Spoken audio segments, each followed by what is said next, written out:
Just a few days ago, Shanling released an application for the UP2 and UP4 Bluetooth amplifiers. 2 subscribers messaged me so that I would review the application. It turns out that the Shanling application is a terrible waste. It is buggy, its installation is ass backwards, and the features are as pointless as the ones for FiO's BTR5. This video is broken into 3 parts. Part 1 is installation instructions. Part 2 is application comparison to the Earstudio ES100, and Part 3 is overall conclusion. Installing the Shanling application is going to be frustrating or a total cakewalk. It depends entirely on your version of Windows and the Windows stability. The Shanling application is not easy to download and install. It requires 2 separate steps. The files necessary to complete both steps is packaged together in one zip file. The zip file is labeled firmware update for either the UP4 or UP2. Step 1 is to update the UP2 and UP4 firmware. Of course, you can only do that while connected to a computer, and you can only do that when connected to a Windows computer. Mac and Linux are not supported. Once you've downloaded the zip file, unpack it. There's a separate subfolder to update the firmware for your device. You'll be asked to install a small update package. This is where the frustration starts. The firmware installer requires Windows.NET Framework 3.5. My Windows 10 professional desktop PC is 1 year old. I clicked on the firmware installer package. It said I needed to install the .NET framework, and I told it to go ahead and do that. Unfortunately, Windows wouldn't install the .NET Framework 3.5 components. No matter how much time I gave it, Windows would not comply. I searched on Google for an hour and could not find any solution that worked. I tried Windows Update, but that didn't solve the issue. I went into Windows Features and selected the Framework 3.5 compatibility. The components still would not install. I tried doing this all over again in safe mode, and it didn't work. I then pulled out my old Lenovo ThinkPad. I downloaded the Shanling zip file and I was able to get the firmware installer finally installed. I want to emphasize that this is entirely Shanling's fault. Using .NET Framework 3.5 was a stupid idea. There are a multitude of complaints online of Windows not installing these particular components. Yes, at the bottom level, it is Microsoft's failure to competently release the .NET framework, but it is Shanling's fault for using such buggy components for their absolutely necessary firmware patcher. Regardless, once you have the firmware updater running, you can't merely plug the UP4 or UP2 into the computer. You have to follow precise instructions that Shanling provides in the zip file. Read these instructions carefully. The updater instructions differ depending on whether your device is fully charged. That's right, if your UP4 is not 100% charged, then you have to use a different update sequence. Essentially, for the UP4, all you have to do is plug it into your computer. A red light will turn on. Press and hold the mode and scroll wheel at the same time. The red light will turn off and there will be no LEDs on the UP4. You then have to go to Windows Device Manager and verify that under the USB controllers you see CSR in DFU mode. If you see this, then you can go ahead and click on the Update button on the firmware installer. If you do not see CSR in DFU mode, you will need to perform the same steps with the UP4 until you do see this in Device Manager. Luckily, the firmware update was easy once it got started. Now, step 2 is to download the Shanling application on your mobile device. That is, your Android mobile device. Shanling did not release an app for iOS. You cannot merely go to the Google Play Store and search for the app. You won't find it there. Instead, the zip file you downloaded from Shanling contains the subfolder with an APK. You must use that APK installer on your Android device. You can either go to your Android device and download this zip file, or you can transfer the zip file from your Windows computer to your mobile device. Either way, it's an extra step in between. Once you have the file on your mobile device, simply install the APK and approve any security verifications. Thankfully, the APK installation is fairly easy compared to the firmware update. I am going to be blunt. The Ear Studio application is still the best. It is better than Hibi's Bluetooth app. It is hands down better than Fio's useless application. And it is not even a fair fight between the Ear Studio app and the Shanling's broken piece of junk. I cannot tell you how frustrating it is to get the UP4 recognized on the Shanling app. It was not quite the same as the problem I had with the Fio app, but it was troubling nonetheless. I connected the UP4 to my LG V30 using NFC. That was not a problem. I then launched the Shanling app.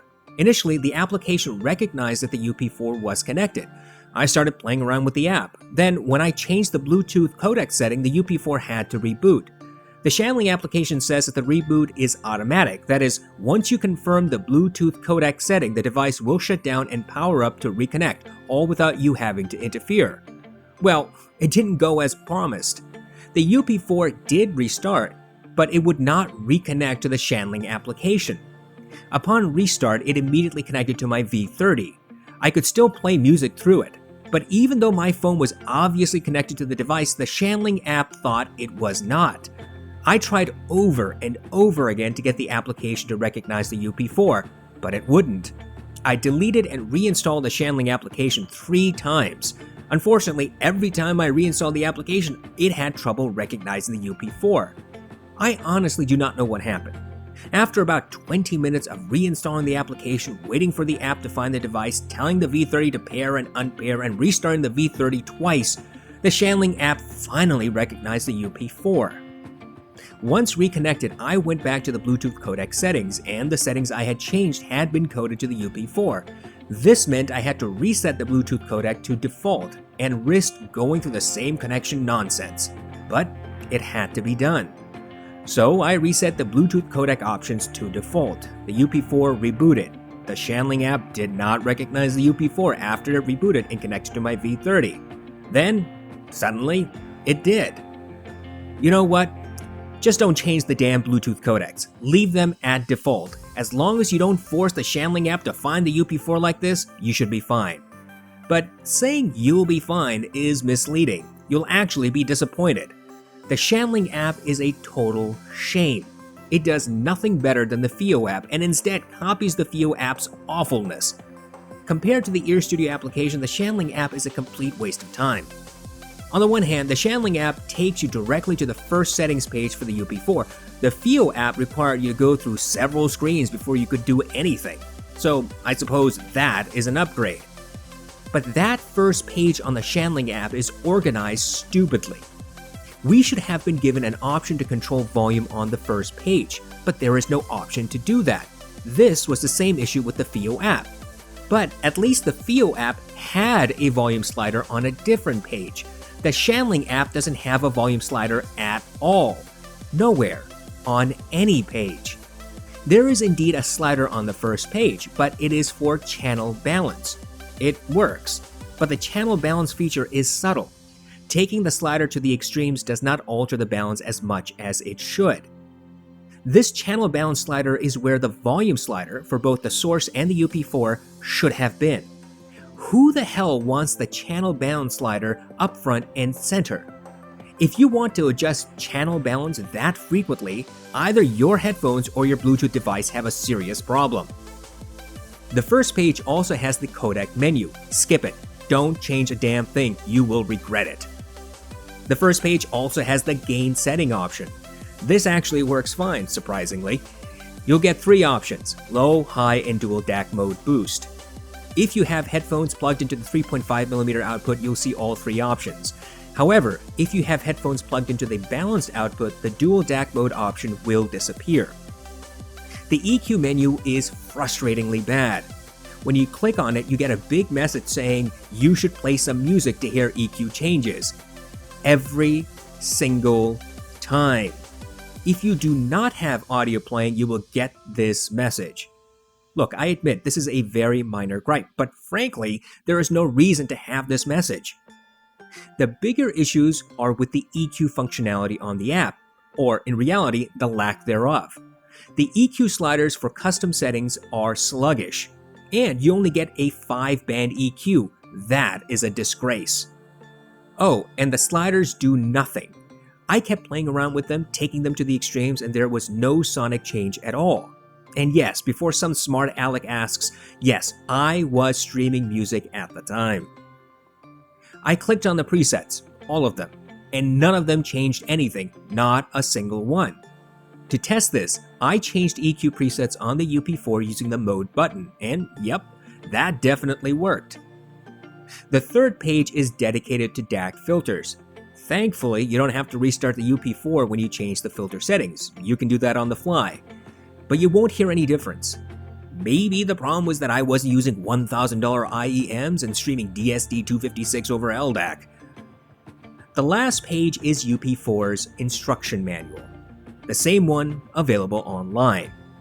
You really don't want me to compare the Ear Studio app to the Shanling app any more than absolutely necessary. It'll just upset me. Let's just leave it at this. Ear Studio are brilliant. Their application is the best ever, and all the competitors, hibi, FIO, Shanling, are posers that need to be tossed down a mountain cliff. I am so very disappointed in Shanling. They had more time than FIO to get their app right. They had a chance to learn from Ear Studio and could have seen how FIO's app failed. They should have taken advantage of the extra time and perfected their application. But Shanling instead released a complete sinkhole. The installation process is frustrating. The connection issue is frustrating. The lack of application features is frustrating. What the hell is Shanling patting itself on the back for? The only thing they accomplished is releasing a buggy, absolutely useless application later than all of their rivals. Big damn hurrah. At least with the FIO app, I could say that the installation was simple, and the app is available for Android and iOS. I could at least say that the FIO app had filters that worked. I mean, not well, but at least the FIO app changed the sound. And despite the connection issue with the FIO app, there was a workaround. What's Shanling's excuse? The UP4 packs a punch. I've said this before and I will continue to say this. All it needed was an application that worked. All Shanling was required to do was make an application that connected easily, adjusted volume, and gave access to the EQ filters. And that's it. That would have been good enough for now. And they screwed it up. They couldn't even get that right. Maybe the Shanling app will improve over time. As it is, the app looks and functions like it's in alpha testing. And I'm alpha kicking it in the groin. Bottom line, don't rush to download this piece of junk application. Maybe it'll work for you, or maybe it won't. Gee, do you remember the days when applications simply worked?